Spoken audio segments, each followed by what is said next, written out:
Seja bem-vindo ao podcast Cinemação 551. Eu sou Rafael Arinelli e hoje temos aqui comigo ela que é roteirista, curadora, pesquisa negritude, mulher e horror no audiovisual, tem um canal sensacional no YouTube e é colunista aqui do Cinemação, a querida Carissa Vieira. Oiê, tô animadíssima hoje. Não é, Cá? Acabei de fazer uma mudança, então tudo na minha vida é perfeito, entendeu? Agora. Quem passa pelo perrengue da mudança, olha pra tudo e pensa, nossa, que lindo. Eu acho que só ganha quem faz reforma. Aí a pessoa fica mais relaxada ainda depois, eu acho. Porque reforma tem aquele lance de, né, não acabar nunca. Nossa senhora, sim. Pois é, e olha só que legal, hoje a gente tá aqui com uma presença pra lá de especial, hoje a gente tem o privilégio de receber aqui uma das vozes mais marcantes e multifacetadas da indústria cinematográfica e teatral brasileira, ela que é atriz, humorista, poetisa, dramaturga e roteirista, está conquistando o público e a crítica com seu trabalho, a maravilhosa Verônica Debon. Nossa, amei. Nem minha mãe teria me apresentado melhor. Falou tudo, falou tanta coisa, né?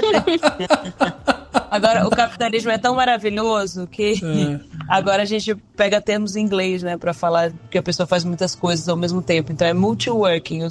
Sempre fui multiworking. Aí vou usar isso na minha vida agora, adorei. Porque as pessoas levam a sério, né? Quando se fala em inglês as coisas. Então eu acho... Yes. Ai. Não é mais reunião, você tem os networkings, né, que você tem que fazer, não é mais reunião com os colegas, é networking. É uma call, às vezes. Uma call, vamos fazer uma call. Tem uma call.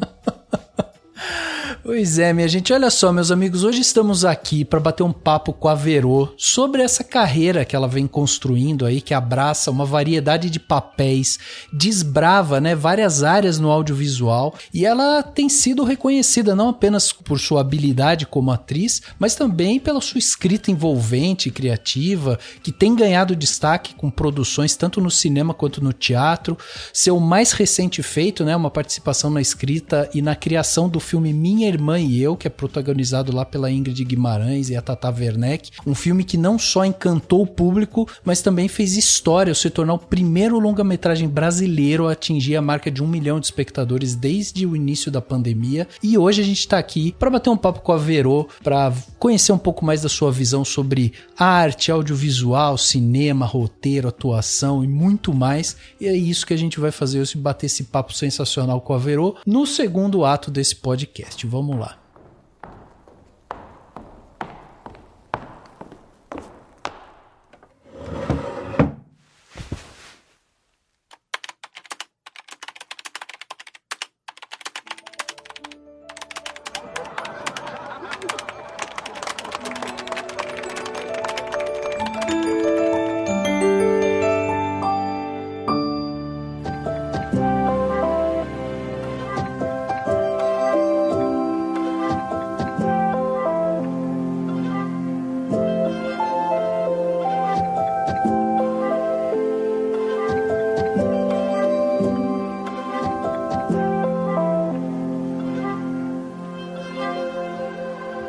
Verô, vamos começar aqui fazendo aquele pensamento de construção para que as pessoas entendam também um pouco. Primeiro, assim, eu queria saber como que surgiu a sua paixão pela arte, pela interpretação, pela escrita. O que veio antes, a atuação ou a escrita? Como que nasceu essa paixão aí de você por essa arte que a gente ama tanto? Engraçado, né? Profissionalmente, na verdade, zero engraçado, mas sempre...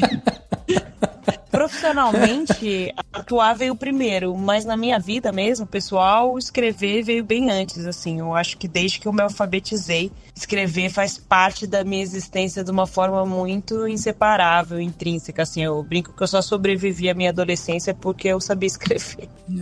Ah, é? Pra mim é uma coisa muito terapêutica, assim. É engraçado, porque também não é, mas...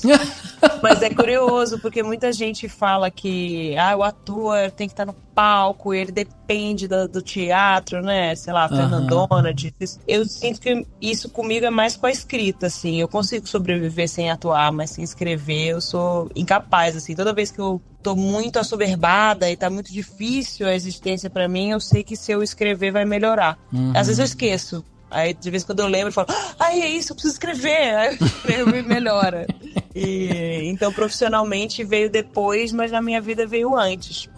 E não sei se tem também, eu sempre fiz, sabia? Eu fazia quando eu era criança, uns stand-ups, assim, eu ficava imitando meu pai. Mas isso, assim, criança mesmo. Então, de repente, a atuação veio antes. Acabei de me desdizer, tá vendo? Que dá pra você entrevistar uma geminiana cansada, acaba com a vida de qualquer um.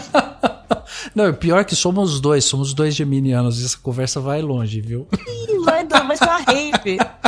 Vai ser uma rave. Ô, Verô, mas assim, na sua família, o seu pai, sua mãe vieram dessa área artística ou você que começou a trazer isso pra dentro de casa? Não, e é muito louco, né? Porque os meios que eu frequento, muita gente é filha, né, dos outros e tem toda uma linhagem ali. Eu sou zero linhagem, não conhecia ninguém. Cheguei com malicuia, sem saber nem o nome das pessoas. Minha família é de engenheiros, eu venho de uma família conservadora de engenheiros, nada a ver com arte. Nunca tive um ator, um artista na família. Inclusive, quando eu comecei a fazer teatro no colégio, comecei a fazer pra fugir da educação física, né? Eu odiava a aula de educação física. Eu odiava a aula de educação física, e aí eu fui pra um colégio que era meio alternativo, em Minas e tal. E aí eles falaram, não, quem não quiser fazer educação física tem essa outra opção aqui, eu quero. Aí depois que eu vi que era teatro. Aí comecei a fazer teatro lá e minha família é de engenheiro, assim, eu não tinha nenhuma referência, então eu comecei a fazer teatro, gostei muito, achei muito legal, mas eu não sabia que era uma profissão, eu não imaginava, eu nunca parei pra pensar, sabe, que as pessoas do cinema eram pessoas que ganhavam pra isso, sei lá, eu nunca tinha feito concatenado essas ideias e eu não achava possível também pra mim. Demorou um bom tempo até eu conseguir aceitar pra mim mesma que, cara, essa vai ser minha profissão e é isso que eu vou fazer. Foi tenso, porque eu não tinha realmente nenhuma referência, assim, não sabia nem que era possível. Mas aí me diz uma coisa, e como é que foi essa... Não é necessariamente uma transição, porque você ainda faz teatro, né? Mas como foi essa inserção dentro do cinema, sabe? Como roteirista, você diz? Sim. Como é que você acabou indo pro cinema e tal? Porque eu já fiz muito filme como atriz, né? Eu acho que como roteirista, né? O que aconteceu foi que eu tava contratada da Globo, eu tava parada e eu queria atuar. E aí esse desespero, né, essa coceira, aí eu escrevi a minha primeira peça, o Abacaxi, que é essa que saiu em livro recentemente. E aí as pessoas foram assistir e aí começaram a me chamar pra escrever a partir dessa peça. Foi meio que assim, eu escrevendo pra poder atuar em algum lugar. Quando eu escrevi o Abacaxi, eu fiquei... Posso chamar de K? Claro! Cara, eu fiquei tão apavorada de mostrar meu texto pra alguém que eu chamei um amigo meu, ator, que era quem eu planejava chamar pra montar a peça junto comigo, Renato Oliveira. Beijo, Renato. Liguei pro Renatinho, meu amigo, falei, amigo, nossa, eu tô aqui com uma peça de um autor de São Paulo. Aqui no Rio, toda a gente fala que é um autor de São Paulo, né? Um ator de teatro alternativa paulista. Aí inventei todo um pseudônimo, falei que era do autor. Aí a gente leu a peça e a mulher dele tava na casa, ela tava gargalhando junto, tipo, gostou e tal. Tudo lá, eu vi as pessoas gargalhando, eu, ai meu Deus, será que presta isso? E aí, só que o Renato era muito meu amigo, né? Ele é muito meu amigo, a gente era ainda mais próximo daquela época. Aí quando acabou, ele olhou bem pra minha cara e falou, foi você que escreveu isso, né, Verônica? Ele te conhecia, então ele sabia que o texto era seu porque ele viu você no texto, é isso? Eu falei, claro que não, foi o Flávio Cavalcante. Primo do Zé Celso. Falei, fui eu que escrevi. Bora montar? Ele falou, bora. Acabou que no final não foi o Renatinho que fez comigo, mas... Ai, que barato. Teve essa história peculiar. E aí comecei a escrever, me chamaram pra escrever lá na TV Globo, porque como eu já trabalhava como atriz na TV Globo, algumas pessoas da empresa foram assistir a peça e fez um bafafazinho, né, na época, aqui no Rio. E aí... começaram a me chamar pra escrever lá pra TV Globo. Daí eu trabalhei, aí olha que louco, aí eu trabalhei como atriz com a Patrícia Pedrosa, que é a atual chefe do humor lá da Globo. maravilhosa. Se a Patrícia escuta isso, um beijo, Patrícia. Você é gênia da raça, maravilhosa. E ela era amiga já da Ingrid, eu não conhecia a Ingrid, que eu tava falando, né, do minha irmã e eu especificamente. Mas eu entrei nessa redação assim, a Patrícia era amiga da Ingrid, e aí a Ingrid pediu uma indicação de uma mulher para escrever o texto do próximo filme dela, porque ela queria, que ela só tinha trabalhado com um homem no roteiro, ela queria ter uma mulher e tal. E aí a Patrícia me indicou, e é engraçado, porque eu tava trabalhando com a Patrícia como atriz, a gente nem tinha trabalhado junto como roteirista. Mas ela gostava, acho que ela já tinha lido a peça, ou visto a peça, enfim, gostava de como eu escrevia e me indicou pra Ingrid. E aí foi assim que eu cheguei no cinema, cá. Ainda pegando carona nessa coisa do roteiro e do cinema, como é que você sente essa coisa de ser uma mulher roteirista dentro do Brasil? Você acha que ainda é mais difícil, por exemplo, do que ser um homem escrevendo roteiro e que contar as nossas histórias, mas não necessariamente as nossas histórias, né? Mas contar qualquer história que você queira contar. Tem mais dificuldade do que quando homens tentam contar histórias? Ou não? Você acha que... certeza absoluta. É mais difícil ser mulher na padaria, ainda mais na cena de redação. Eu também acho. Na sala de redação, então, gata.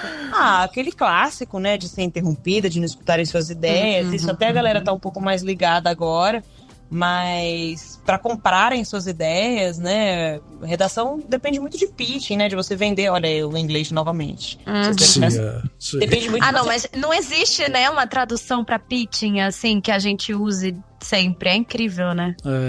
Normalmente os lugares, né, são os clubes do Bolinha. Então tem sempre prioridade os amiguinhos ali do clube. E você acaba, então se você vai comprar uma ideia, se você vai apoiar alguém, normalmente os homens, que são a maioria nas posições de poder, 90% inclusive, eu acabei de escrever um Fala de Orgulho em que a gente tem essa estatística, 90% dos cargos de liderança são ocupados por homens brancos cis héteros. E esses homens brancos cis héteros são amigos de outros homens brancos cis héteros e dão prioridade, assim, eu acho que tem muitas vieses invisíveis, né, de percepção da mulher, em que a gente é julgada silenciosamente e muitas vezes isso fica explícito. E, por exemplo, na escrita, como o discurso masculino era o discurso hegemônico até então, né, dos últimos 100 anos de cinema, Sim. Eram só os roteiros dos homens, com as histórias dos homens. Até hoje eu sinto que, assim, você trazer uma coisa de um ponto de vista feminino é considerado de nicho. Então, o correto é o masculino, mulher é nicho. Você fala, mas a gente é maioria, gata, como é que a gente é nicho?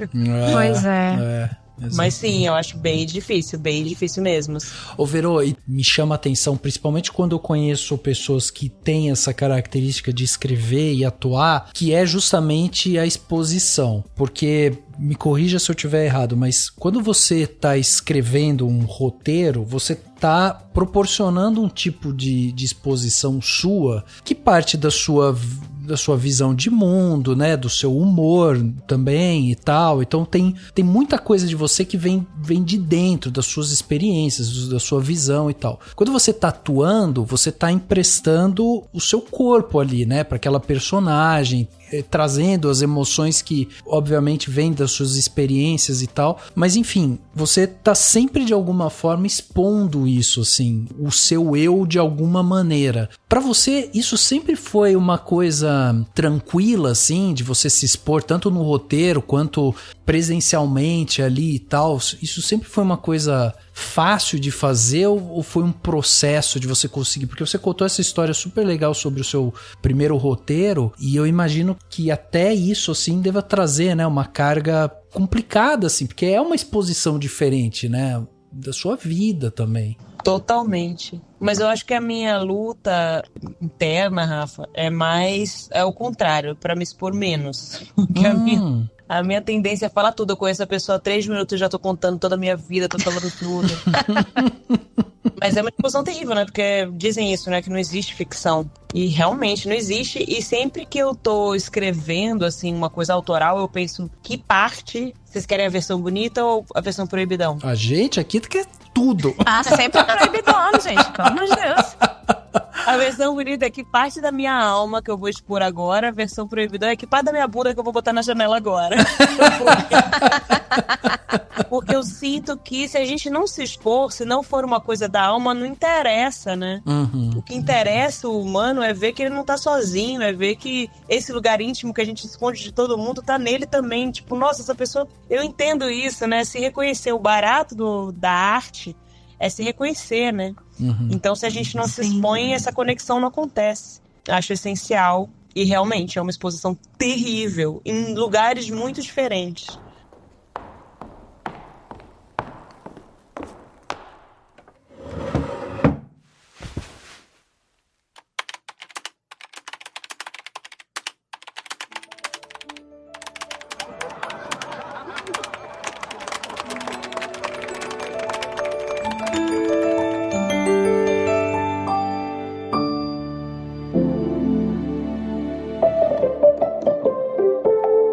Pergunta que ela fez, né, sobre a dificuldade de ser mulher, que eu não queria deixar também só na dificuldade, não porque a gente não deva falar, né, eu acho que a gente deve falar, deve bater nessa tecla, até justamente por esse mesmo efeito que eu tava falando da ficção, né, pra mulher que tá lá tendo alguma dificuldade, falar, não é só comigo, é uma coisa sistemática e tal e tal. Mas eu sinto que a solução para isso é as mulheres se unirem, né? Eu falei agora, eu dou esse exemplo, acho que quase toda entrevista que eu dei depois desse filme, eu falo da Patrícia, falo da Ingrid, e como essa corrente de mulheres, indicando mulheres e contratando mulheres, foi importante para eu estar onde eu tô. Então eu sinto que é um dever, assim, de todas nós mulheres, priorizar mulheres, sempre que a gente puder, porque os meninos têm um clube do Bolinha, né, em que eles priorizam um ao outro, é um fechamento ali deles. Brodagem, porque broderagem e brodagem é bem diferente, né, aprendi recentemente, não pode confundir as duas coisas.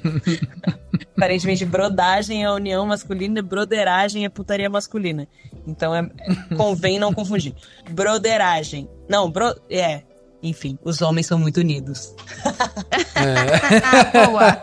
A gente tem que gente, é fundamental. Eu sinto que vários passos assim importantes que eu dei na minha carreira foi porque mulheres em posição de poder, que são raras, esticaram a mão, estenderam a mão, apostaram. Eu devo muito a muitas mulheres, assim. E até sobre essa questão da exposição que a gente estava falando antes, porque até isso você precisa ter essa experiência, né? Se você não trouxer mulheres, por exemplo, para mesa de roteiro e trabalhar um pouco dessa exposição, você tem uma dificuldade maior em produzir realmente coisas, porque precisa dos erros, dos acertos ali, né? Essa exposição, ela é muito importante por isso também, né? Pelos erros também, né? Ainda mais nessa sociedade, né? Que é tão centrada na forma e na aparência.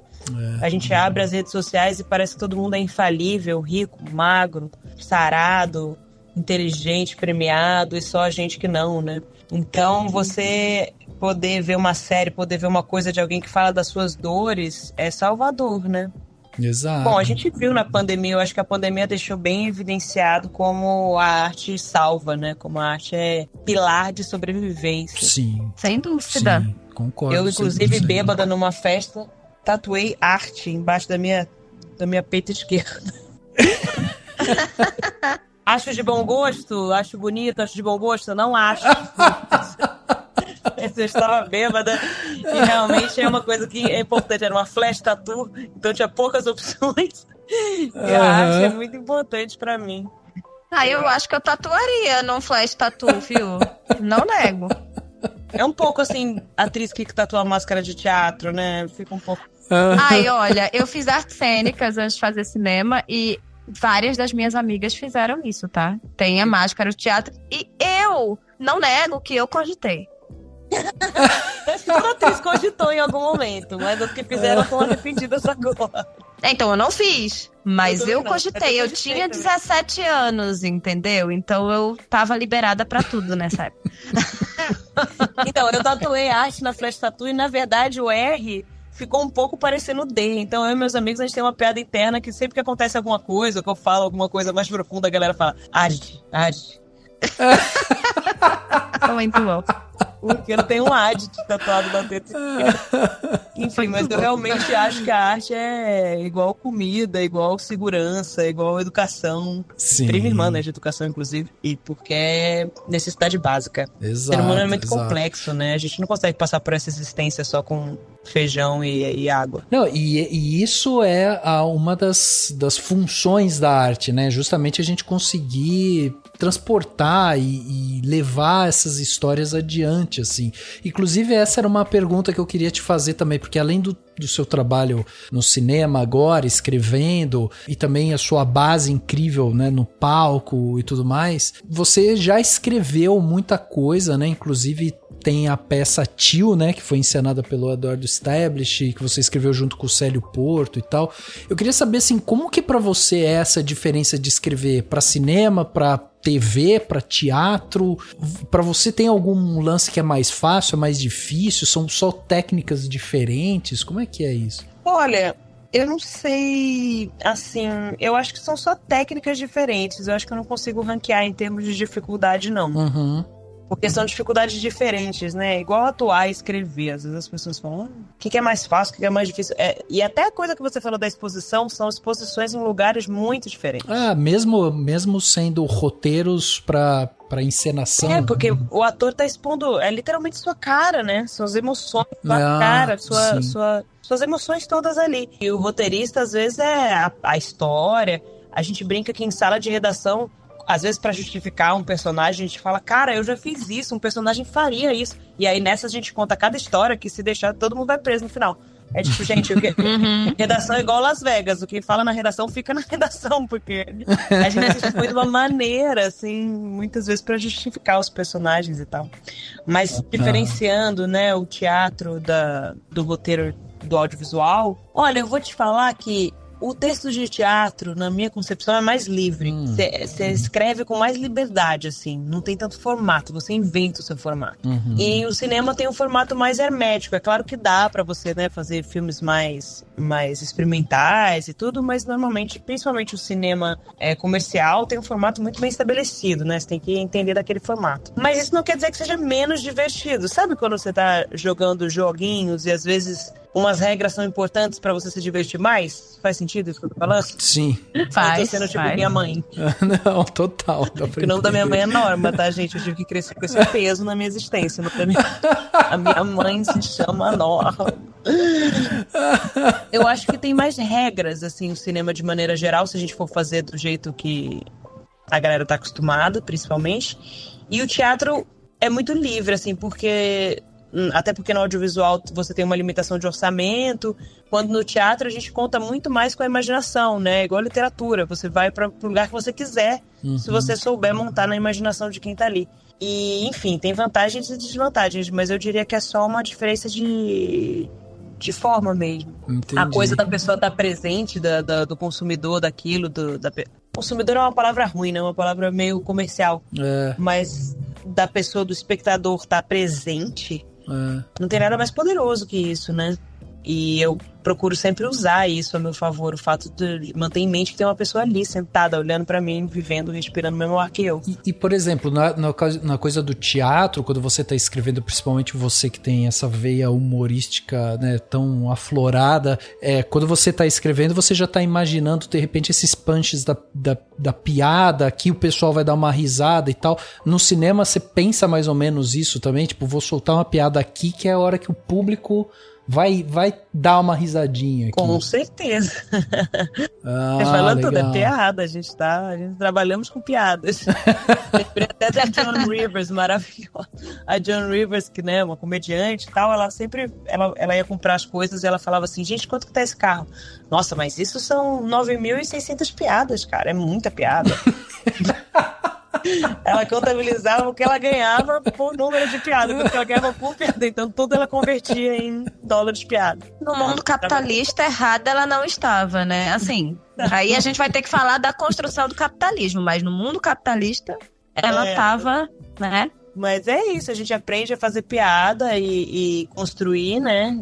Fazer, às vezes até, né, uma construção que eu digo é o que os americanos chamam de setup, punch, e a gente vai utilizando piadas mesmo. A gente sabe onde as pessoas vão rir, ou pelo menos onde a gente deseja que elas riam, né? Uhum. Às vezes não funciona, aí chama tristeza. E aí, deixa eu te fazer uma pergunta. Além de tudo isso que você faz e que você já falou, você também é poetisa. Sim. E aí, como funciona essa parte de você, né? Mas dentro da sua lógica profissional e da correria dos roteiros e, enfim, da interpretação, né?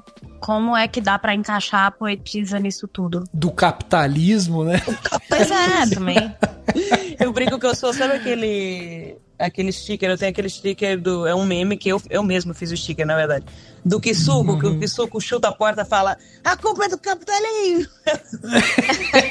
Eu sou 200% Kisuko. Em toda conversa eu vou chegar nisso em algum momento. Então, assim, eu não me considero uma poetisa séria, assim. Eu adoro poesia, eu consumo muito poesia. E às vezes escrevia também desse jeito, assim, pra me aliviar, pra poder entender coisas da minha cabeça, como uma espécie de terapia mesmo. A poesia já me serviu muito. E aí eu escrevi essa poesia, né, pro cu do meu namorado, do meu ex-namorado, né? Uhum. Que era o Felipe, que era o homem com quem eu encenei a primeira montagem do Abacaxi. E ela fez um certo sucesso e tal. E aí é isso, eu gosto. E aí eu comecei a fazer no Instagram, assim, algumas poesias, o recado poético que a pessoa. Mas tem tempo que eu não faço, vou voltar a fazer. E agora vai falar no podcast, vai todo mundo lá querer olhar e cadê? Cadê? Vai começar a cobrança. Toda essa multidão de gente desesperada. Cadê minhas poesias, cara? Então, eu sinto que a poesia tem uma imagem meio sisuda, né, para as pessoas. Por isso que eu gosto de fazer poesia sobre temas muito pueris, sobre temas muito ofensivos, pueris, cotidianos, cretinos. É isso que mais me interessa na poesia, assim, a obscena mais que a cena. Uhum. Então, eu fiz poesia pro cu do meu ex, eu fiz abri a porteira lá no Instagram pra galera fazer um recado poético, escolher quais são os temas das coisas que eles queriam ouvir as poesias, e daí já saiu de um tudo, já saiu até uma poesia para um namorado do Sério, quem escreveu a peça comigo, ele pediu pro namorado dele que ele terminou na queima de fogos de Copacabana. Foi tristíssimo, coitado. Já fiz um recado de gente, tipo uma moça da turma da outra menina que mandou um recado que a menina fedia e ninguém sabia de onde vinha o cheiro e tal. Meu Deus. Faço uma poesia pra avisar a moça que ela tá fedendo, e aí você pode mandar anonimamente pra pessoa. É tipo um pombo correio deselegante. Muito bom. Muito bom, pois é. E você conseguiu entregar tudo isso? Uai, consegui, gente. Como assim?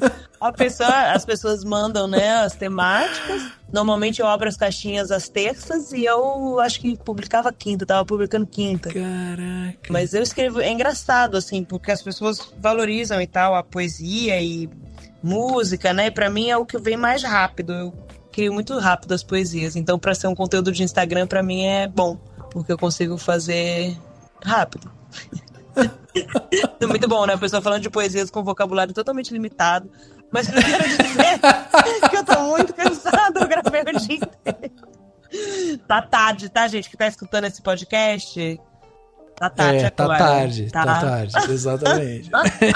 No meu Instagram você vai ver que eu conheço várias palavras, tipo, várias. Tipo, várias. Várias mesmo, que... tipo, várias, milhares, várias. Depois de um tempo passa a falar que tudo é incrível, né? Não consegue achar outros adjetivos, assim, quando eu tô... Nossa, fulano é incrível, o projeto foi incrível. Maravilhoso, sensacional. Não tem um adjetivo bom.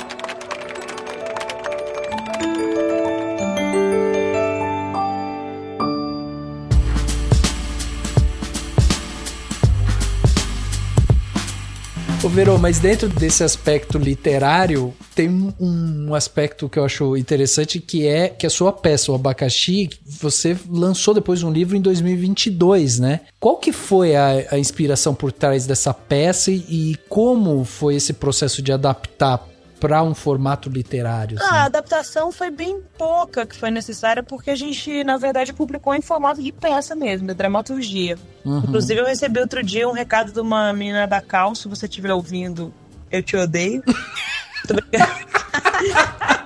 Muito louco. É uma menina da Cal mandou assim pra mim: eu amo a sua peça. Eu mostrei pra todos os meus amigos, estamos todos montando na banca, que tem uma banca avaliadora, né? O fiscal também.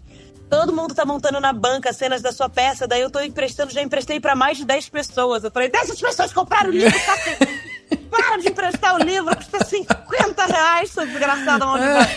Não, mas eu já fui estudante de teatro, é brincadeira, tá, moça da Cal? Beijo, já fui estudante de teatro, sei como é. Mas, cara, veio do meu relacionamento na época, voltamos ao não existe ficção, né? Só que sou eu respondo completamente. Na verdade, assim, eu sinto que escrever muitas vezes, principalmente no teatro, é dar voz às vozes da sua cabeça. Ótimo. Porque todo mundo tem esse diálogo, né? Você vai tomar banho, aí você lembra de uma pessoa que falou uma coisa escrota, você poderia ter dado um fora na hora, não deu. Aí você fica, podia ter falado. Aí você refaz todo o diálogo na sua cabeça. Quem nunca fez? A gente tem pelo menos uns 4 pessoas. Eu, pelo menos, tenho uns 4 do cotidiano, assim. 4 vozes diferentes. Uma é a minha mãe, certeza. Que ficam atazanando minha mente no cotidiano. E aí no teatro meio que você tem a oportunidade de botar essa gente pra discutir no papel. Assim. Sensacional. E o Abacaxi foi meio isso dos meus relacionamentos. Atualmente eu tô num relacionamento fechadíssimo. Mas eu experimentei muito antes disso, assim, com poliamor, com relacionamentos abertos, e aí todo o drama, todo o terror, que foi isso que me fez chegar à conclusão que eu não quero mais, que eu quero ter um relacionamento dos anos 50, só que ao contrário, eu quero ser um homem dos anos 50, claro. Muito bem. Eu sou burra, mas não sou besta.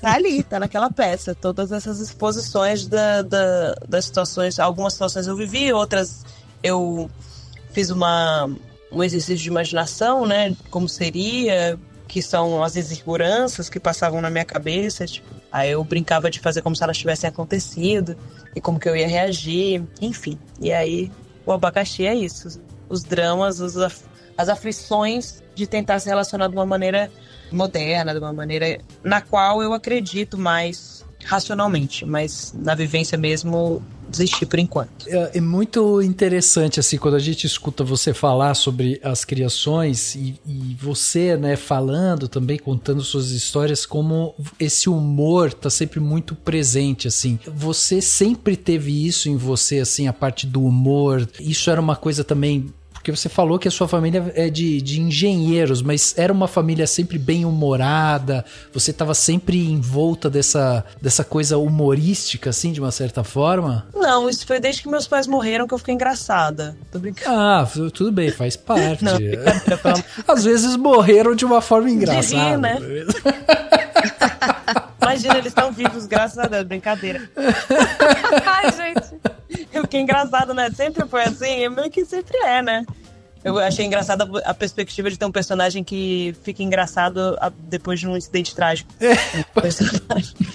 Mas meus pais, cara... Então, primeiro eu queria complementar, né? Você vê que eu tô cansada, daí eu vou lembrando. A gente tá falando da coisa do relacionamento aberto que eu fiquei no relacionamento fechado agora. O Abacaxi foi escrito há mais de 10 anos atrás, tá? As pessoas estão falando de relacionamento aberto agora.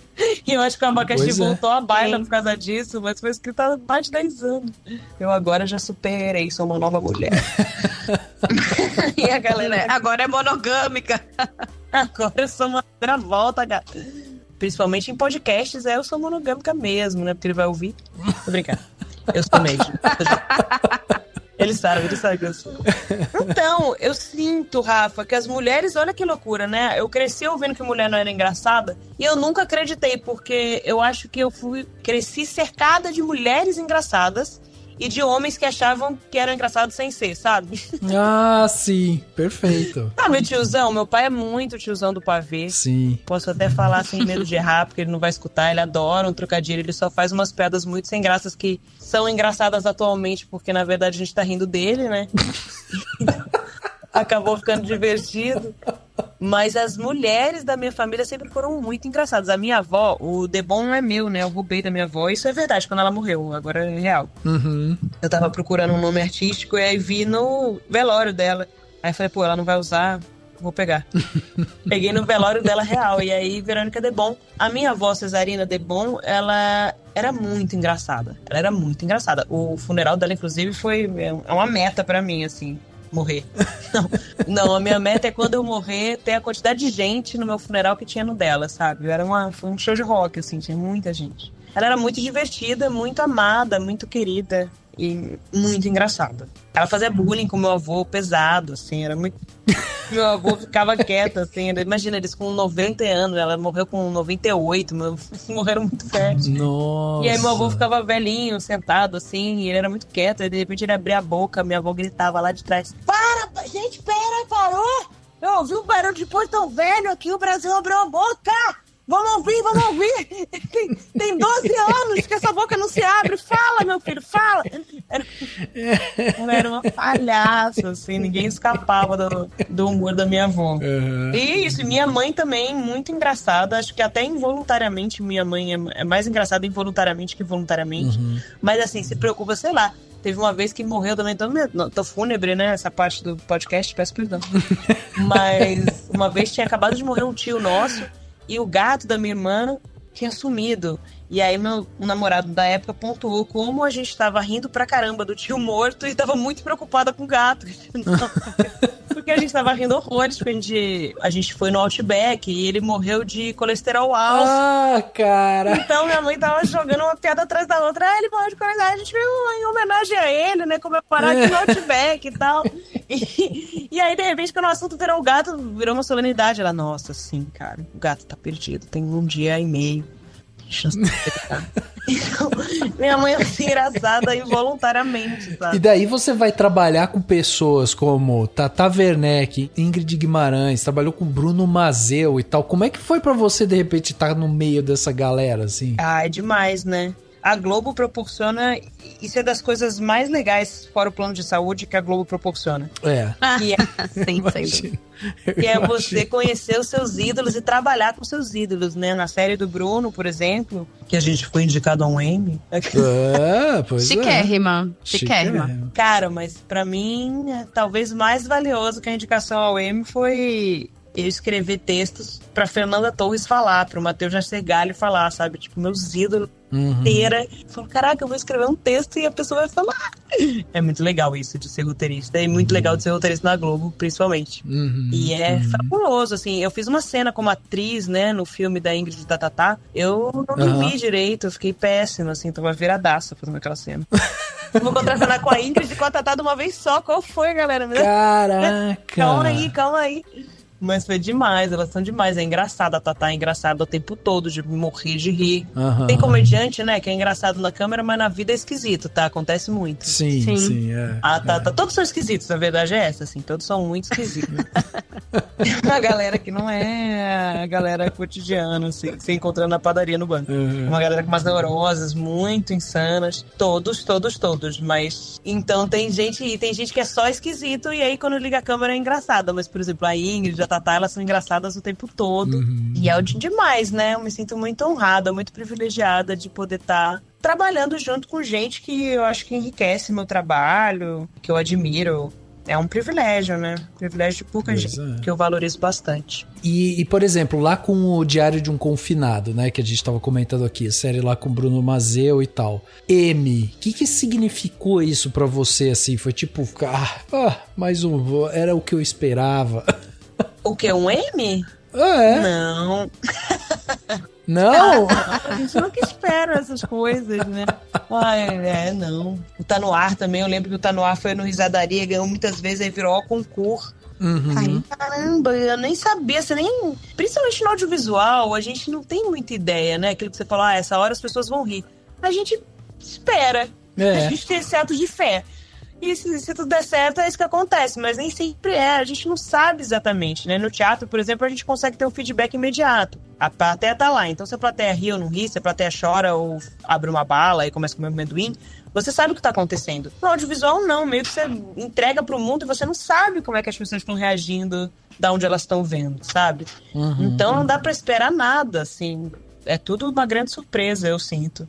Eu acho justo, assim, porque realmente era um elenco fenomenal. E pra mim foi muito bom, assim, O filme da Ingrid eu tava escrevendo, né, durante a pandemia também. Uhum. Ah, é? Sim, esse filme, a pandemia atrasou muito o roteiro.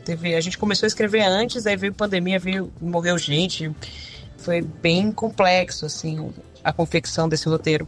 E aí tava todo mundo em casa, né? E aí o roteirista, eu tive esse privilégio de poder continuar trabalhando. E eu digo privilégio porque naquele momento, assim, eu não queria trabalhar, eu não queria fazer nada, eu tava, né, deprimida, não queria sair da cama, mas ainda bem que eu tinha que trabalhar, sabe? Porque eu acho que me salvou, assim. Não é a primeira vez que isso acontece, sabe? O trabalho quase sempre me salva. Uhum. E na pandemia não foi diferente. Eu sinto que salvou muito eu estar tendo que escrever, principalmente o Diário de um Confinado, porque eu podia botar todas as neuroses e todo o terror que eu sinto que eu estava vivendo, poder fazer humor disso e poder botar na página, né? Porque, na verdade, assim, o humor é uma estratégia de sobrevivência, né? Uhum. É assim que a gente lida com a dor. A piada é a maneira que o humorista tem de lidar com a dor.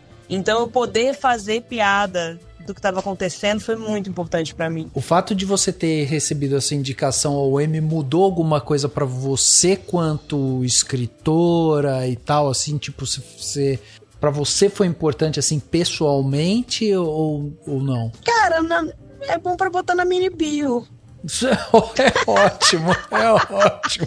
Ah, eu amo, porque por conta da minha própria profissão, eu me identifico tanto com esse tipo de resposta, sabe? Porque tem umas coisas que são tão glamurosas, né? Mas que no seu dia a dia acabam... Some, né? É legal naquele momento, é legal. Não sei se você foi pra... viajou ou precisa... Pra então, ir pra... no caso aí foi durante a pandemia, daí não. Não! Então, é isso, é massa, sabe? É muito massa. Tipo, você tem um Emmy.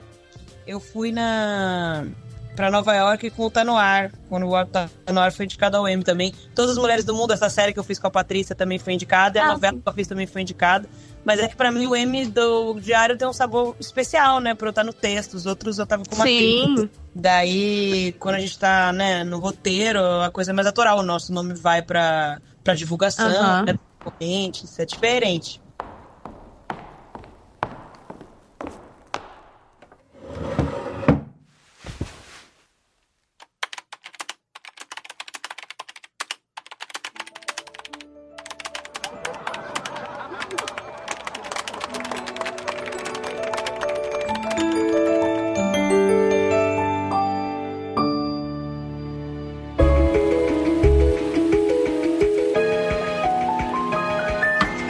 Mas tem uma coisa que acaba tendo um peso, né? O peso, assim, como você diz, é bom pra botar na bio, mas eu acho que, quer dizer, até uma pergunta, né?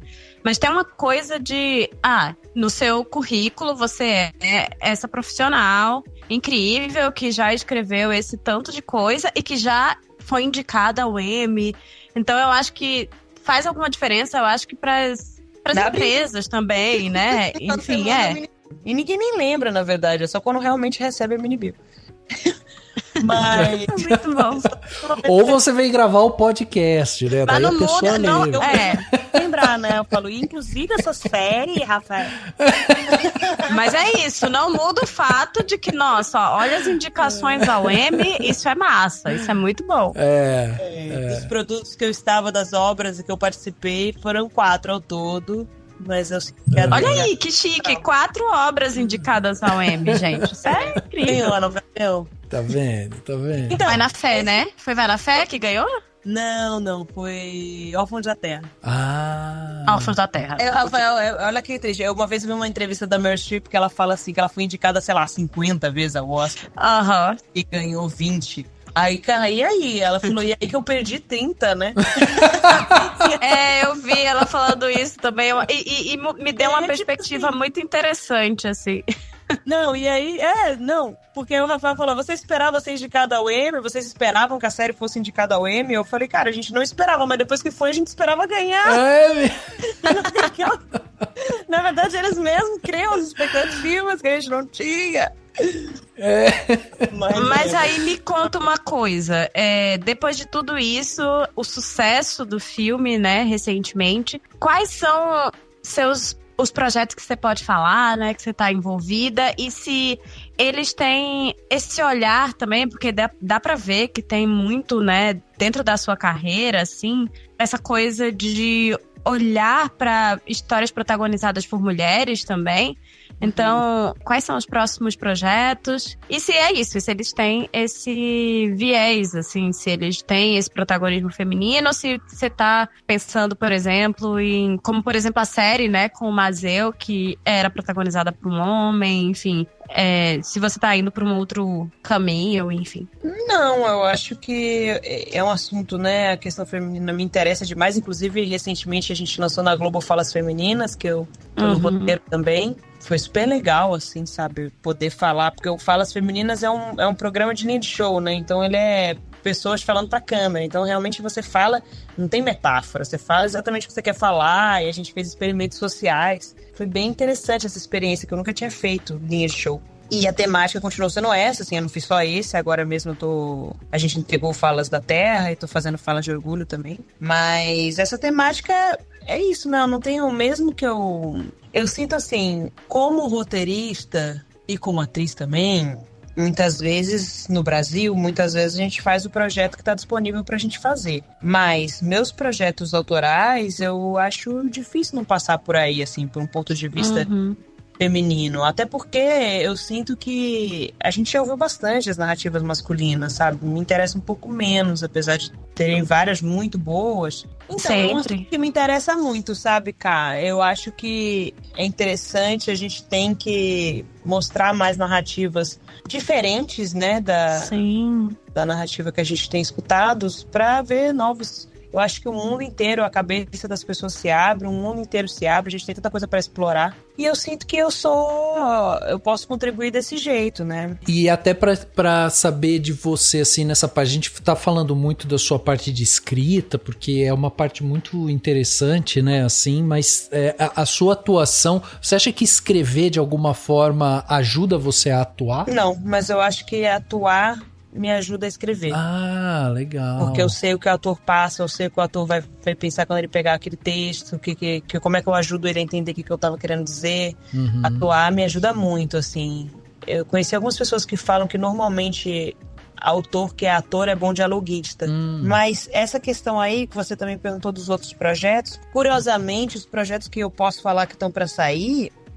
são como atriz e todos têm alguma temática do universo feminino muito interessante. Então tá para lançar, eu acho que ainda esse ano, o Clube das Mulheres de Negócios, da Ana Mulaert, que eu trabalhei como atriz, que é totalmente um filme de um mundo invertido, sabe? Mulheres em posição de poder se comportando como homens poderosos, assim, tem uma muito interessante, né? Como as coisas que a Ana tende a fazer. Eu sou muito fã dela. E o outro é Body by Betty, que é uma série da Warner, em que eu faço junto com a Marisa Hort. Ela é eu sou a filha dela, e é meio sobre isso, sobre esse clash de gerações. Só que num mundo fitness, né? Nessa coisa a minha personagem é mais body positive, mais livre dessa cobrança que tem em cima do corpo feminino, enquanto a mãe é dona de uma academia totalmente obcecada com o corpo. Então traz à tona um monte de discussão, escrito pela Carol Castro, também maravilhosa, é totalmente autobiográfico. A mãe dela era essa pessoa e o nome da minha personagem é Carol. Mas a Carol Castro, atriz? Não, é outra Carol Castro. Tá. Isso é surpreendente, todo mundo acha também. Isso é incrível. Mas se ela for escrever, ela vai ter que adotar outro nome pra... Mas então são temáticas assim do universo de questões assim profundas femininas, né, que eu acho que é a crise dessa questão estética, né, e também da questão do poder. Então, curiosamente, são dois trabalhos que eu tô fazendo como atriz que vão sair esse ano ainda e são totalmente voltados pra essa temática. Pra mim é difícil falar essa temática feminina, porque assim, é isso, né, a gente tá nichando. É tão ampla, né? Sobre essas temáticas que perpassam a vida de todas as mulheres, assim. Não sei muito como colocar sem nichar, sabe? Eu sinto que temáticas relevantes da humanidade. Feminino em particular. Ô, Verô, e tem uma curiosidade, né? Porque eu tenho ficado bem de olho nesses próximos projetos da Ana, né? Da Ana Mulayert. E esse filme, né? O Clube das Mulheres de Negócios. Você vai interpretar uma direitista, armamentista e tal. E aí? Como é que é esse negócio? Eu nem sabia que podia falar onde você viu. É, uma direitistaça. E aí que eu aprendi a atirar com todo tipo de arma. Ah, é? Você foi... Nossa! Você foi pro stand. Não fomos pro stand. A gente teve uma aula pra manejar. Não atirei de fato. Mas a gente, pra aprender a segurar corretamente, né? Aprender a manejar, a gente teve uma aula e foi muito engraçado. Porque a gente sabe diferenciar agora armas, né? Que era um conhecimento que eu não tinha previamente. Aí tem até uma história engraçada de uma vez eu tava em São Paulo, assim, quando o filme foi rodado lá, né? E aí tinha um cara com uma metralhadora, assim, grandona, tatuada no pescoço. E eu tava numa nightzinha com os meus amigos que não era o pessoal do filme. E eu virei e falei assim, nossa, qual que era? Tô com R15 na cabeça, mas não era R15. Mas eu falei tipo isso, nossa, o cara tatuou uma R15 no pescoço. Aí meu amigo falou, como você sabe que é uma R15? É uma R15, tantas munições e tanta pau. Tem várias... Meu Deus! Tem uma pequena aula sobre a metralhadora. Mas isso que é uma coisa que eu queria saber de você, assim, porque eu vi agora, né, a gente teve recentemente esse filme novo que saiu com o Wagner Moura, Guerra Civil e tudo mais. E aí o Wagner, quando conversa, ele tem uma frase que eu acho muito boa, quando ele vai falar sobre atuação, que ele fala justamente sobre como muitas vezes quando você tá interpretando um personagem, você tem que trazer alguma coisa de dentro de você, e você às vezes faz uma cena super tensa ali e tal, e aí quando você termina essa cena, você vai lá pra tomar uma água e você percebe que a sua mão tá tremendo, quer dizer, o corpo ele vai criando essas memórias assim, por mais que você interprete, estou interpretando uma pessoa nervosa e não sei o que e tal, mas isso vai gerando uma memória no corpo. E aí eu ia te perguntar isso, porque você fez assim, você já deve ter feito algumas personagens que são muito diferentes de você. Essa me chamou a atenção por conta desse peso, né, e tal. E pra você, assim, como que você trata isso, assim, porque você tem que caminhar por um caminho que talvez você nunca tenha imaginado percorrer, né? É muito louco, né? Eu tenho uma amiga que é a minha melhor amiga, assim, de infância, ela é produtora de cinema. Por acaso, a gente se conheceu no colégio e as duas foram por esse caminho aí. Mas ela fala, cara, eu não consigo entender como é que um ator, uma pessoa que tá, tipo assim, bem alimentado, na sua residência, resolve se submeter os piores dias da vida de alguém voluntariamente, sabe? Por quê? Por que você tá fazendo isso com você mesmo? E tem um pouco isso, né? Mas eu acho que a gente vai também pra curar a gente mesmo através dos outros. Tem um lugar que a gente descansa muito do próprio... É muito cansativo, né? Tem uma frase de um livro da Clarice, agora eu não sei se é A Hora da Estrela, acho que é A Hora da Estrela, que ela fala, fulana, a personagem, foi se sentar um pouco, pois estava muito cansada de ser. Ser cansa às vezes, né? Então às vezes dá um alívio ser outra pessoa também, porque, nossa, né? Outros problemas, tudo bem, os problemas elas são piores, aí você volta e fala, nossa, pelo menos minha vida não tá tão ruim. Mas é isso, eu acho que o corpo toma, né? Ao mesmo tempo tem um lugar da brincadeira, né? Sem querer soar uma Faria Limer, mas do to play, em inglês é play, né, de brincar, que tem um lugar também, acho que a gente envelhece precocemente nesse lugar de passar por adversidades que uma pessoa só não passa, né, porque a gente tá vivendo várias adversidades de um monte de gente ao longo da vida, mas ao mesmo tempo tem um lugar que a gente precisa estar jovem, precisa brincar, que contrabalanceia, sabe, dá uma jovialidade também pro ator. Mas realmente não tem o que dizer, é isso mesmo, eu sinto a mão tá tremendo, você tá embargado, às vezes demora pra você conseguir sair daquela emoção, daquele buraco, e quando você não tem aquela exata, você não precisa, né, ter aquela exata experiência, né, a ideia é que não tenha, inclusive. Sim. Mas é aquilo, né, a alma humana, quando falam que mãe é tudo igual, só muda de endereço, gente, é tudo igual, só muda de endereço. Tem dores, e as dores são parecidas, mesmo quando elas são causadas por coisas diferentes. E não tem o que dizer, é isso assim mesmo, é uma insalubridade do trabalho, seu corpo toma umas porradas, assim. E não tem muito o que fazer, assim. Eu não sei como proteger.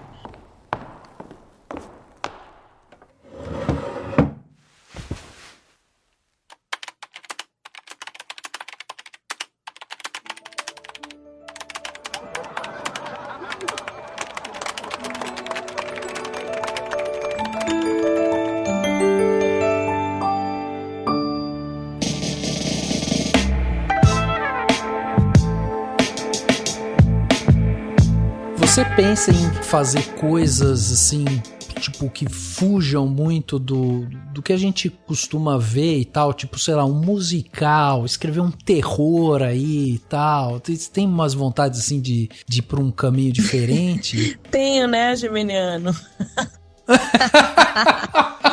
Cada dia que eu acordo eu tenho vontade de ir pra um caminho diferente. Eu tenho vontade, não é nem musical, é tipo, gente, se eu fosse arquiteta...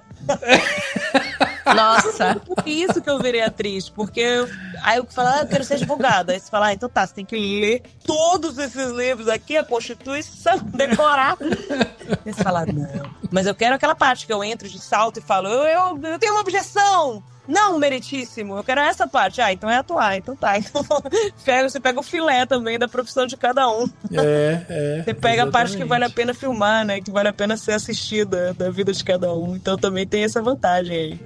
Exatamente. É que tem uma coisa, né, Cada? Me corrija também se eu tiver errado. Mas, assim, a gente quando vai olhar, principalmente para cineastas e diretoras e, enfim, roteiristas mulheres, parece também que existe um nicho onde elas têm que entrar. Então, geralmente é comédia romântica, né? Tem um nicho ali. E aí, quando tem uma mulher que sai um pouquinho desse nicho, tipo, vai escrever horror ou vai escrever um drama e tal, parece que a paciência para essa mulher é sempre menor. Então, se ela escrever alguma coisa que o público não gosta muito, ela já é descartada. Não, mulher não serve pra escrever drama. Mulher não serve pra escrever horror. Representa todo o gênero, né? Todo gênero, Pior é que aquela, né, que ao invés de ser positiva, enfim, eu acho que tem esse foco nesse tipo de situação, mas eu acho que mulher, em geral, tem bem menos chance de errar, e no audiovisual isso é muito forte, né? Assim, nossa, sim, não tem chance nenhuma. Não é? Você tem que tentar você que tá dentro, acho que você pode falar muito bem disso, né? Sim, mas eu prefiro não, porque eu quero continuar empregada. Eu entendo. Porque assim, sabe, coisas tipo parceiros de escrita que fizeram a mesma coisa que eu, aí é isso, tem um sucesso, não sei o que. Nossa, você tá sentindo uma diferença no tratamento? As pessoas estão te respeitando mais? Eu tipo, não tô. Eu acho que isso acontece só com um homem só. É muito difícil mesmo.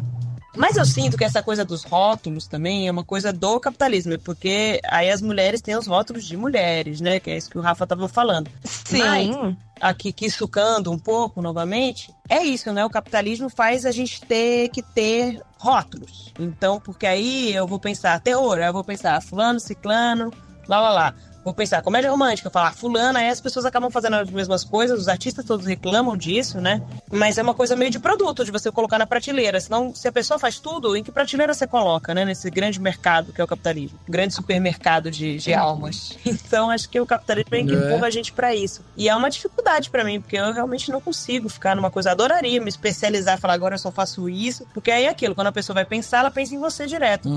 Mas eu não consigo fazer isso, não consigo, é contra instintivo, assim, é contra quem eu sou. E te digo mais, agora eu já tô também seca pra dirigir, tô louca pra dirigir, não aguento mais não poder dirigir minhas coisas. Vai lá. Aquelas, sempre que eu vejo mulher querendo dirigir, gente, eu sei que tem várias dificuldades, mas, nossa, quanto mais diretora mulher, melhor. Quanto mais mulheres, né, quanto mais variedade nas posições também, todas. Sim, exatamente. Nas posições de poder, nas posições que tem controle, de fato, de narrativa, né, pra mim é esse o lance, assim. É isso que eu quero, poder contar a história do jeito que eu quero contar a história, que é impossível, né, na verdade. Vai vender pro streaming, aí eles vão falar, não, mas tira essa palavra, mas por quê? Porque remete a sei lá o quê. Aí você vai falar, então... Mas, sei lá, no teatro, talvez, enfim. Os artistas vão encontrando brechas, né, e rachaduras, e vão... Igual aquelas plantinhas que crescem no asfalto, né, artista é meio isso, são umas baratas difíceis de matar. Mas você queria, tipo, escrever alguma coisa que você dirigisse e atuasse também? Fazer o combo? Eu também não, né, Rafael? Vai chegar. Aí se eu for dirigir, eu não quero atuar, assim. Quando eu penso em dirigir, não faço questão de atuar, não. Eu vou querer mesmo dirigir atores, assim. Eu adoro barro, odeio ator. Tem umas coisas na minha vida que eu amo muito e odeio em igual medida. Ator é uma delas. Rio de Janeiro é outra. E o audiovisual é a terceira. Um negócio que eu identifiquei o audiovisual. Eu passo noite e dia falando mal. Tipo, que merda, como é que vocês produtizaram a arte? Eu odeio isso aqui. Aí outro dia entrei no estúdio. Eu falei, caralho, o estúdio tem um cheiro de estúdio, né? Olha, é gostoso esse cheiro. Eu amo. Rio de Janeiro igual. Quem é carioca entende. Que é um ódio e um amor sem fim. E ator igual. Eu odeio, tipo assim, outro dia eu tava vendo, tava participando de uma participação de atores da Ivana Chubbuck, que aliás, um beijo pra Marina Higueira, a melhor preparação, mas é a melhor preparadora, assim, da técnica Chubbuck no Brasil. E aí, volta e meia, eu vou ver lá os workshops da Ivana Chubbuck. E aí, tinham 2 atores preparados pra entrar em cena, eu tava com uma amiga minha, diretora, até assistindo, assim, no plateia. Aí os 2 atores chegaram, assim, sabe, andando, aí, sabe, de preto, aí respiraram fundo, assim, olharam um olho do outro, tipo... Começaram a fazer uma respiraçãozinha. Respiraçãozinha, como ator é chato. Ai, como ator é chato, autocentrado, que saco essa gente. E aí, de repente, eles emprestam a alma deles ali e se despem. E aí, daqui a pouco, tá a mulher acabando com eles e criticando eles na frente de uma plateia de gente. Eles estão se submetendo a isso porque eles querem contar uma história. Eu falo, meu Deus, não tem nada mais lindo que isso. Que criaturas sagradas, meu Deus do céu, que coisa linda. Então... É isso, atores é uma dessas coisas que eu adoro, idolatro, odeio muito. Verô, das coisas que você tá fazendo, cinema, TV, né, e teatro também, assim, tem alguma coisa... Malabares. Malabares, poesias com arquitetura, com coisas, moda. Arquitetura. Tá brincando, gente. Tem alguma coisa assim que você, faz tempo que você não revisita, que você tá falando, putz, tô precisando, depois que acabar isso eu quero voltar, tipo, pro teatro, por exemplo, assim? Ai, eu vou te falar, olha só, uma história triste. Meu computador deu um pau, assim, eu perdi tudo que tava dentro dele. Nossa senhora. Nossa, que coisa triste mesmo. Nossa, foi bem doloroso. Desde então eu faço a infelicidade de só escrever no Google Drive, assim, porque sim, eu não comprei. Verdade. Eu não comprei um Word, assim, eu escrevo o roteiro, eu escrevo no Final Draft, né? Mas às vezes teatro eu gosto de não ter nada, assim, de linha, de nada, porque eu não sei o que vai sair, eu gosto de fazer os primeiros desenhos, assim, nos programas mais nada, assim, mas... E aí eu não comprei o Word até hoje, porque eu não quero ter mais nada, enfim. Mas... tinha um projeto de teatro que era porque eu sinto que assim, não é que eu tô fazendo falta do teatro, porque não é a mesma coisa você escrever para outra pessoa, escrever sob encomenda, né? É diferente você escrever sob encomenda e você escrever uma coisa que você tá com vontade de falar, que você tá com vontade de que exista no mundo, né? E aí depois que você, quando é muito complicado essa ideia da sua paixão, seu lugar do seu sustento, sabe? É muito complicado e é até injusto, assim, tem umas coisas que eu até às vezes me emociono, porque eu penso, é muita sacanagem você negociar, por exemplo, com um apaixonado, sabe? É verdade. Quando você ama um projeto, você vai fazer tudo que mandarem você fazer para aquilo acontecer, você vai... É muito desleal. Você ter uma indústria ao redor de uma paixão, sabe? É muito doloroso muitas vezes. Mas eu tava escrevendo justamente um projeto autoral pro teatro, que era uma história de amor, mas era eu com esse ser que é a escrita, ou que é o meu computador, às vezes ele era o meu computador mesmo, e aí era uma coisa de tipo, poxa, desde que a gente abriu o nosso relacionamento e a gente deixou outras pessoas entrarem, a gente nunca mais esteve junto, né?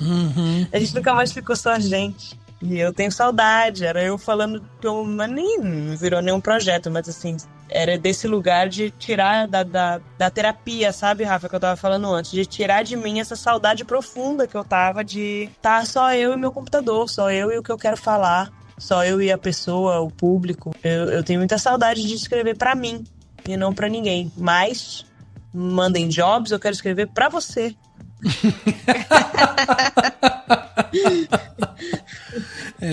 Você sabe que você estava falando desse seu projeto e eu lembrei da peça que eu fui ver da Denise Fraga, Eu de Você, e aí você estava falando, isso me lembrou muito, porque é só isso, né? Só a Denise no meio do palco, um palco branco, e ela fazendo ali aquelas cenas, e ela vai trazendo histórias, e isso é tão forte. E aí até vou pegar essa sua divagação que você fez, falando sobre a injustiça de você lidar com pessoas que amam, né, esses projetos, porque é muito isso assim também, entra muito nessa questão da comercialização da arte, como a arte... uma lei trabalhista que sobrevive diante de uma paixão, tipo, esquece. Exato. Você vai explorar tudo que você quiser, porque assim, não tem possibilidade, é meu filho, não tem a possibilidade de eu abandonar no meio-fio. Entendeu? E é tão da hora quando a gente vê um projeto que ele vem sem essas amarras, né? Até comerciais, assim, e que tá ali do sangue mesmo e tal, e que você, tipo, tá vendo porque tá ali, porque saiu aquilo ali de você e tal. Isso é muito legal mesmo. Esse que tá ali porque alguém quis muito que estivesse ali, quis muito que você visse, né? Isso é adit. Isso é Adit, exatamente. Cara, não é por nada, não sei se você percebeu, mas a gente entrou pra um hall de amizades da Verô, que agora a gente pode falar Adit. Não é isso? Adoro. Porque ela falou que era piada interna e usou com a gente, então... Pois acho que agora, né, a gente já passou pela primeira barreira. Olha aí a posição, vai indo, que daqui a pouco... Amigo, eu tenho uma mensagem, gente, isso eu printei até, que eu falei, gente, de um cara assim... Oi, Verônica, que é fulano, seu Uber. Espero que você tenha melhorado da cistite. Um abraço. Então, assim, você se expõe muito, quase nada. Você contou da cistite pro Uber. Eu pedi perdão. Ai, adorei. Eu tenho um vídeo, eu queria achar, agora ele já tá perdido na timeline desses. Mas eu tenho um vídeo que é um compilado de conversas minhas com o Uber, que, gente, é maravilhoso. Nossa. É muito divertido. Aí tá o Uber assim, mas as mulheres menstruam todas juntas, todas juntas, você acredita? Eu fiz a edição porque eu falei, gente, como eu cheguei em mim isso? Às vezes quando a conversa vai pra um lugar que eu falo, quando eu cheguei aqui, eu começo a gravar. Eu falo, não é possível. Eu gravo só eu, evidentemente, não gravo o rosto do Uber. Caraca, isso podia muito virar poesia. Então, sai. Então é isso, assim, vocês totalmente são meus amigos.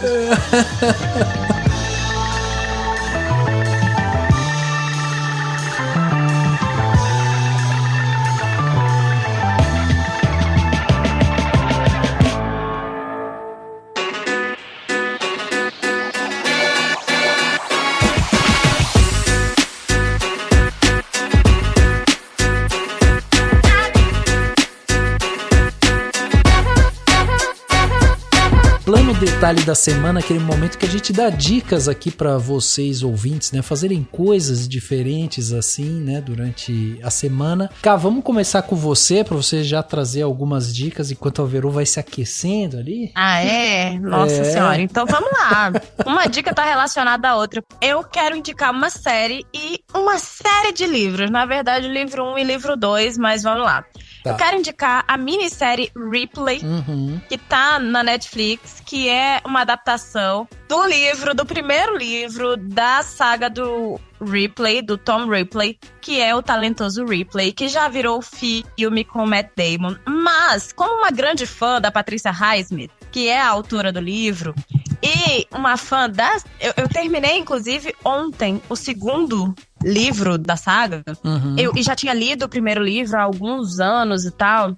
Eu fiquei bem encantada com a série e, em especial, com a interpretação do Andrew Scott. Eu acho ele um ator fantástico e eu acho que ele traz uma coisa muito interessante para a versão dele, do Tom Ripley, que eu ainda não tinha visto na tela. Algo que é muito presente e característico no livro, e tudo bem, eu não acho que adaptações precisam ser fiéis, eu acho que essa ideia, sabe, da gente ter falas iguais ou cenas iguais, não precisa. Algumas das melhores adaptações que eu vi fogem de várias coisas, né, da sua obra base, mas essa característica do Ripley eu nunca tinha visto e eu achei fantástica, assim. É que, por mais carismático que o personagem seja, ele tem uma frieza muito grande. E eu acho que o personagem do Matt Damon, na versão, acho que de 99, talvez eu esteja errada, mas é ali, da década de 90, ele é um cara muito carismático, mas falta a frieza,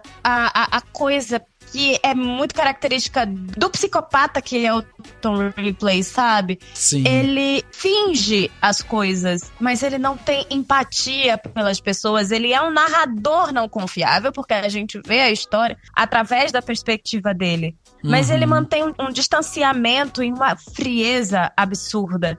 E eu acho que a interpretação do Andrew Scott, ela é fantástica nisso, porque ele é carismático, ele é um personagem muito carismático, ele consegue trazer isso, mas ele consegue trazer tanto a estranheza do Ripley, porque ele é uma pessoa que, por mais carismática que seja, ele tá sempre ali meio à margem de todo mundo e um grande observador das situações, e ele tem essa frieza absurda que as pessoas não percebem, mas a gente como público vê, porque a gente vê o personagem em todos os momentos e nas atitudes dele, sabe? Assim, quando ninguém está vendo. E pra mim essa é uma das grandes qualidades da série, sabe? É trazer essa característica do personagem. Eu acho que a interpretação do Andrew Scott tá maravilhosa. E é isso, eu gosto muito da série. Tem algumas mudanças, obviamente, com relação ao livro. Tem uma no episódio final que eu achei bem interessante, porque de fato não tem nada a ver com o livro, mas traz ali um ganchinho pra gente talvez até ter uma outra temporada. E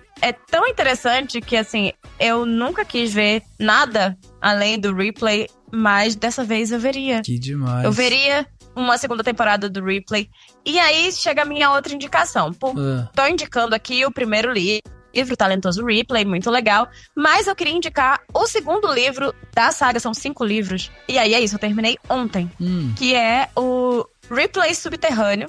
Esses 2 livros, inclusive, no Brasil, foram lançados pela Intrínseca, numa edição, inclusive, lindíssima. Gada temática. Tô temática, tô apaixonadíssima, assim. E aí eu queria indicar o segundo livro, que a gente vê o Ripley depois do que tem na série. Então, vê a série e depois lê o segundo livro. Tem que ter muita suspensão de descrença, mas faz sentido quando a gente pensa na época que a história se passa.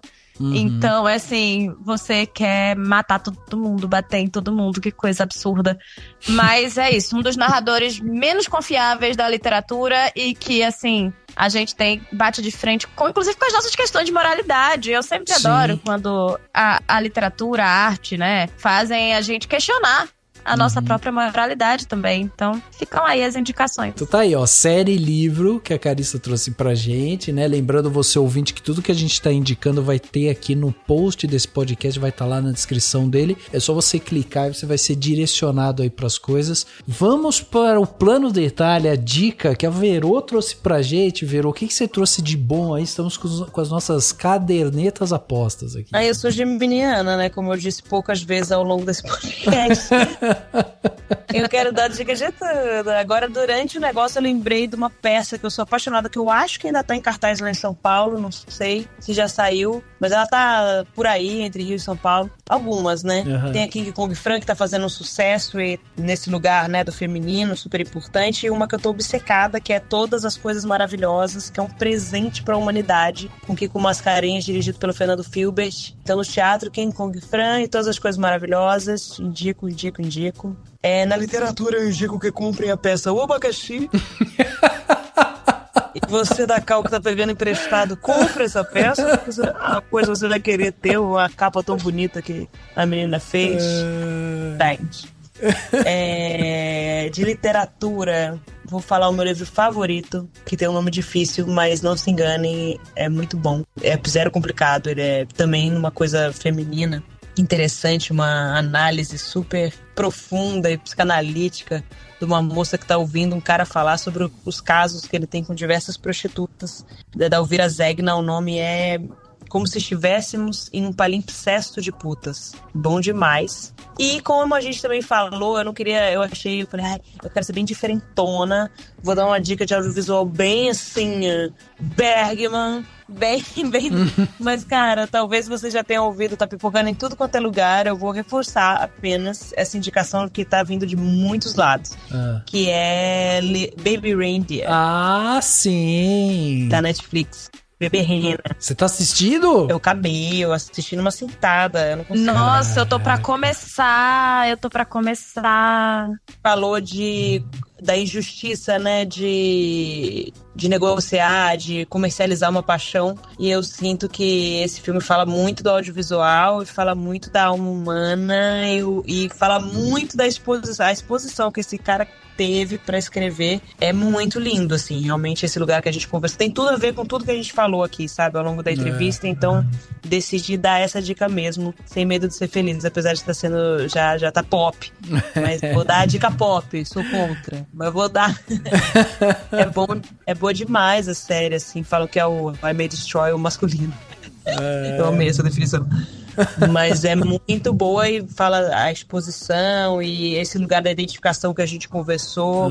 É muito, muito interessante. Assista essa série, gente. Eu queria recomendar. Eu ainda tô assistindo, não terminei. Eu acho só que é importante frisar que é uma série, assim, se a pessoa for um pouco mais sensível, né, Vero? Acho que é importante deixar esse aviso, assim, porque ela pode gerar alguns gatilhos ali, né? Ah, pode, né? Mas vale a pena.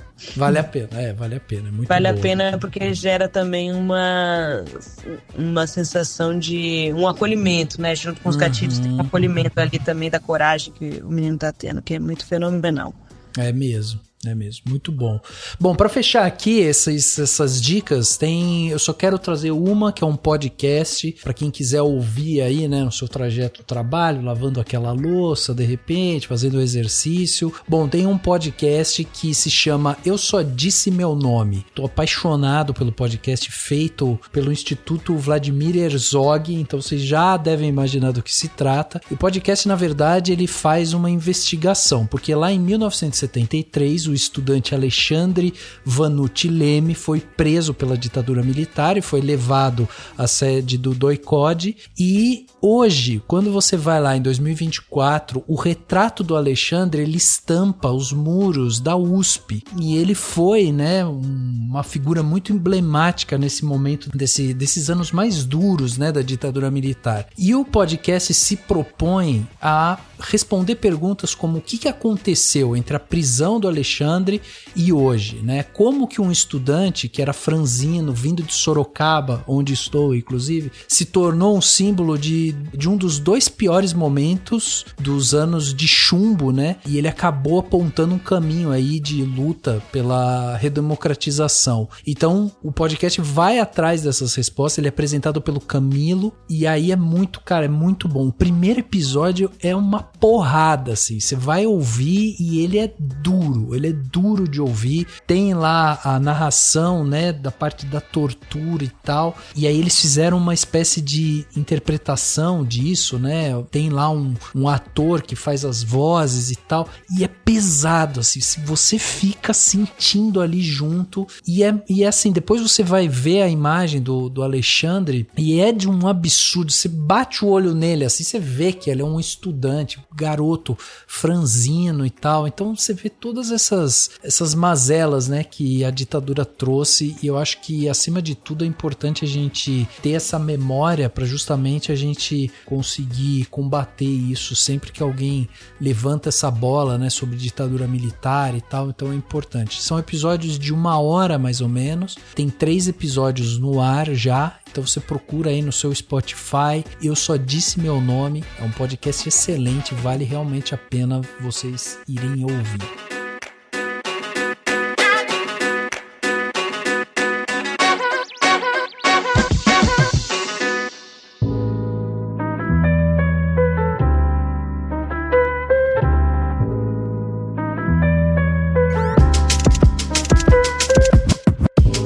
Gente, chegamos aqui no final desse podcast Cinemação 551, batemos esse papo sensacional aqui com a Verônica, que demais ter você aqui, Verô.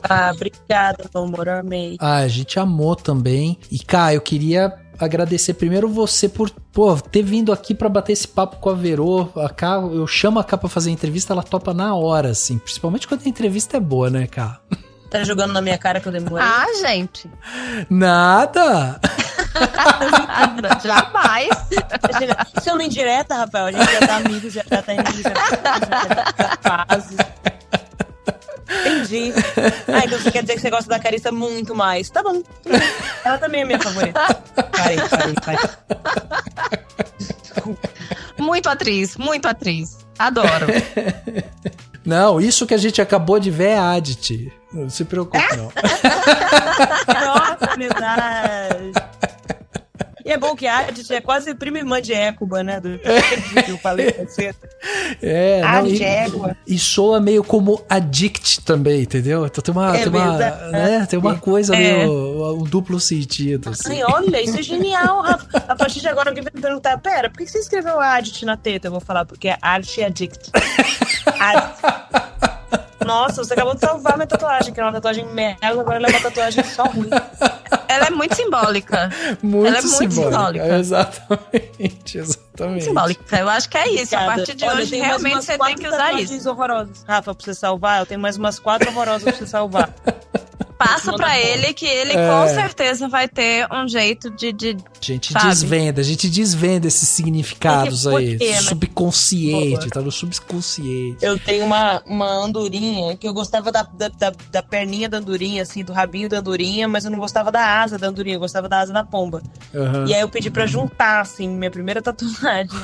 E até hoje a minha empresa de coisas produções artísticas é Pomborinha Produções Artísticas. Pomborinha LTDA. Pomborinha! Muito bom! Muito bom! Adorei!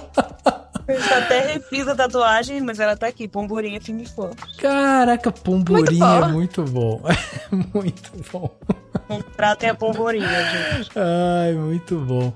Cá, deixa seus meios de contato aí pra quem quiser acompanhar. Tem texto da Carissa aqui dentro do Cinemação também pra quem quiser ler, mas tem YouTube também. Manda suas redes sociais, Cá, por favor. Além, né, do Cinemação, claro. Tô lá no Instagram, eu tô no YouTube também, mas eu tenho produzido menos no YouTube. Tô no Instagram e aí tô produzindo vários vídeos lá, falando sobre audiovisual, falando sobre cinema, principalmente, né, sobre estereótipos, tropos narrativos, principalmente voltados para gênero e raça, e cobrindo o Festival de Cinema, né, que eu passo pelo menos metade do meu ano cobrindo o Festival de Cinema. Não, é verdade, assim, foi uma coisa que começou a acontecer aí. Então, quem quiser conhecer festivais de cinema do Brasil, enfim, vamos deixar do Brasil por enquanto. Vão lá no meu Instagram, Caricinha Vieira. Tô no Twitter também, mas no X, né? Agora o nome é X. Mas aí é uma rede um pouco mais informal. Já faz um tempo que, assim, eu não vejo o X como um ambiente de produção de conteúdo, mas é um ambiente que eu reclamo, às vezes, do meu dia a dia, como, por exemplo, do problema com relação à minha mudança, que se você também me seguisse no Instagram, você ia ter passado por um grande entretenimento. Enquanto eu chorava, você ria. Sim, que foi meu caso, por exemplo. Sei isso. Ai, amigo!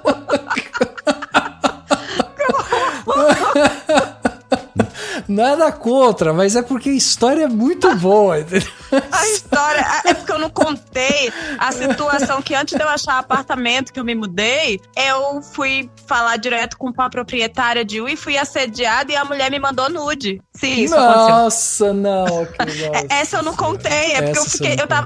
Eu tava muito desesperada. Quando eu contei a parte, né, lá do apartamento errado, eu já tava menos desesperada. Então eu já tinha parado de chorar, de ficar... Essa da mulher, eu tava realmente ainda na fase do desespero.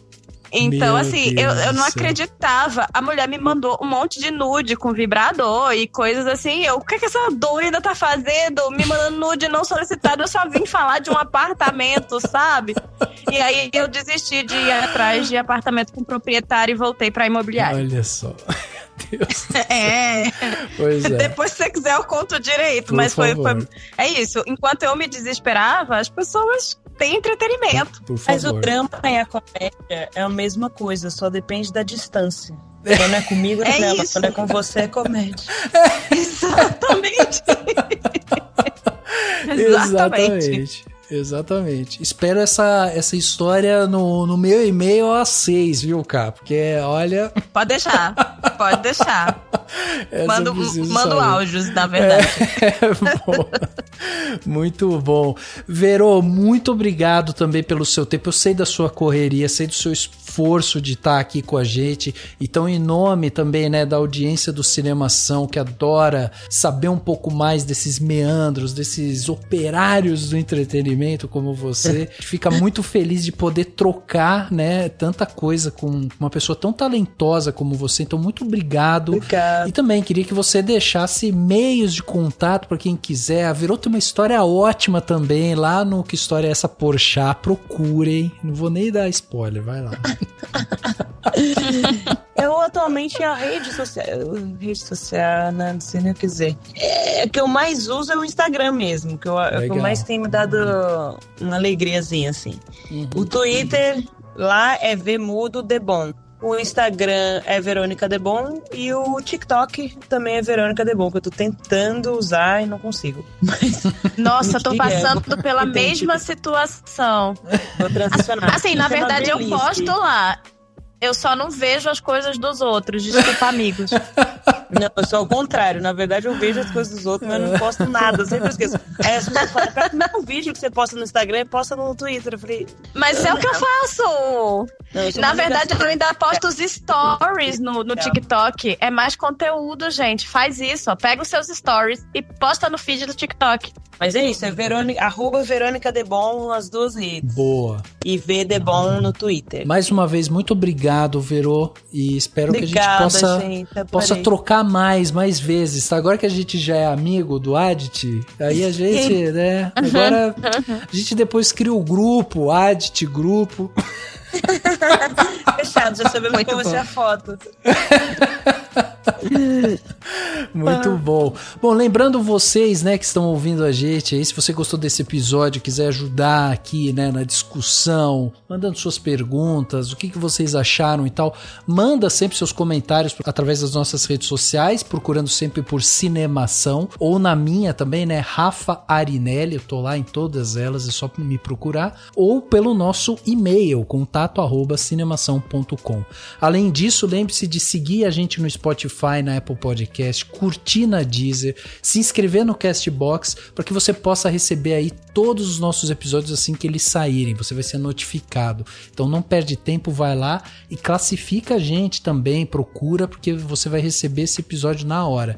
E fica o convite para você se tornar um apoiador do Cinemação. Com o valor de um cafezinho você já ajuda demais a gente aqui e ainda leva para casa presentes exclusivos do Cinemação no fim do ano. O link para se tornar um apoiador vai estar aqui no post desse podcast. E é isso, o podcast Cinemação 551 fica por aqui e a gente se vê no próximo.